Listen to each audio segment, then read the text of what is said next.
குருநாதர் திருவடி சரணம். ஆன்மீக நல்லுள்ளங்களுக்கு வணக்கம்.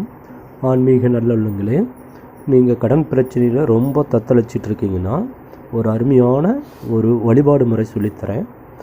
என்ன பண்ணணுன்னா, ஒரு 5 கிராம் வெள்ளிக்காயின்னு சின்னதாக ஒன்று வாங்கி அந்த வெள்ளிக்காயினை நல்லா பஞ்சகவ்யம் இதெல்லாம் போட்டு கழுவிட்டு உங்களோட பூஜை ரூமில் உட்காந்து அம்மா மகாலட்சுமி தாயோட மந்திரங்களை, உங்களுக்கு என்ன மந்திரம் தெரியுதோ அந்த மந்திரங்களை ஒரு 108 தடவை டெய்லி ஒரு 11 நாள் அந்த காயினுக்கு உருவேற்றுங்க.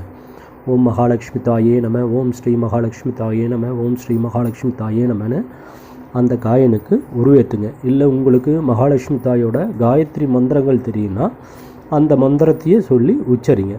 இந்த மாதிரி ஒரு 11 நாட்களுக்கு அந்த காயினில் உருவேற்றி அந்த காயினை எடுத்துகிட்டு போய் உங்களுக்கு துளசி செடி வீட்டுக்கு மேலே வச்சுக்கோங்க. வீட்டு பக்கத்தில் இருந்தாலும் சரி, உங்கள் வீட்டு மாடியில் இருந்தாலும் சரி, அந்த துளசி செடிக்குள்ளார இந்த காயின், அந்த வேருக்குள்ளார இந்த காயின் வச்சு மண்ணை போட்டு மூடிட்டு அந்த துளசி வழிபாடை பண்ணிக்கிட்டே வாங்க.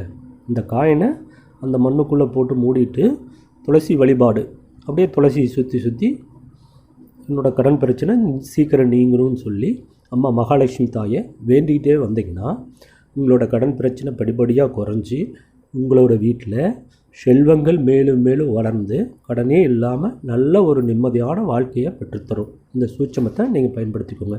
ஓம் கணபதி, ஓம் காளி, ஓம் நம சிவாய.